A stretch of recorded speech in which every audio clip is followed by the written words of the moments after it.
years to the day after LBJ launched his war on poverty. President Obama takes that on. Mr. Obama will announce the so-called promise zones, where the federal government will provide tax incentives and other assistance for some of America's poorest communities, where past efforts to eradicate the worst pockets of poverty simply failed. Chris Steyerwalt, Fox Digital politics editor and host of Power Play. Chris, how are you? Good morning to you. So you say two topics merge here. In what sense?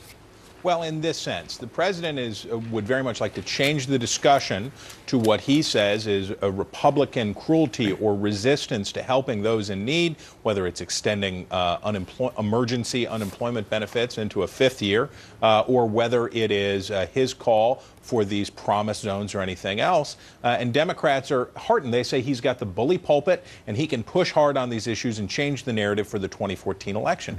But think about this, Brother Hemmer. A president who is now the author of the most famous unkept, probably not meant to be kept, promise in presidential history, the "if you like it, you can keep it" promise. Is that a guy that the American people are ready to listen to on a promise zone? Are the American people ready to listen to somebody who, Robert Gates says, put policy or put politics in front of policy? This is an administration suffering a crisis of confidence with the American people, and a bully pulpit is only as effective as the preacher who's in it. Yeah, it sounds kind of like Jack Kemp's idea from 25 years ago. I mean, they kind of overlap a little bit here too, right? I mean, going into inner cities and trying to help people and give them tax incentive to do it. Am I wrong or not? There's tax incentive and then there's tax incentive. Is it, do you pay no taxes or do you get free money? Those are two different things. In Washington now. And that is a fine distinction, because you look at the food stamp program now. You look at 2008, 28 million Americans were on food stamps. 5 years later, that's gone up 19 million to 47 million Americans.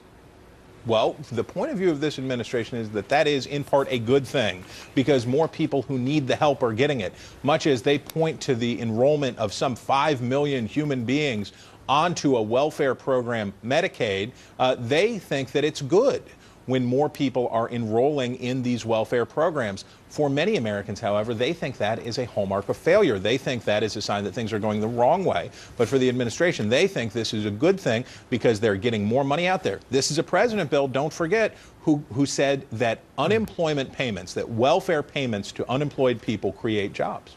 Oh. Now the issue of the economy. I mean, we've been 60 months at 7% unemployment or higher. Now, this is something that came up yesterday at the briefing. Here's Ed Henry talking to Jay Carney. But he's now had 5 years. Does he bear some responsibility for long-term unemployment? The president believes that everyone who's sent to Washington by their representatives bears responsibility for taking action to help the economy and help the American people. Well, now, you know that question will continue to come up, Chris. Well, sure. And how do they handle it?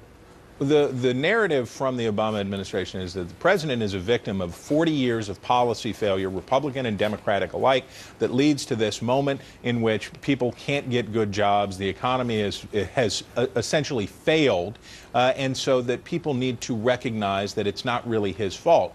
But that's not the way politics works, and that's sure not the way politics is going to work for vulnerable Senate Democrats, maybe 10 or 12 of them, who are facing a Republican onslaught this year that is pumped up by public frustrations over Obamacare. So it's not likely that they're going to be able to get this narrative that it wasn't us to stick. Listen, eventually you own it, right? Right. That's the deal. The calendar says 5.5 years. Hang that sign. All right, Chris, we'll see you a little later, okay? Brother Chris, Brother Hemmer, checking out here. Visit the politics page and sign up for Chris's daily politics newsletter at foxnews.com/FoxNewsFirst. Just enter your email right there and you'll get it. Thank you, Chris.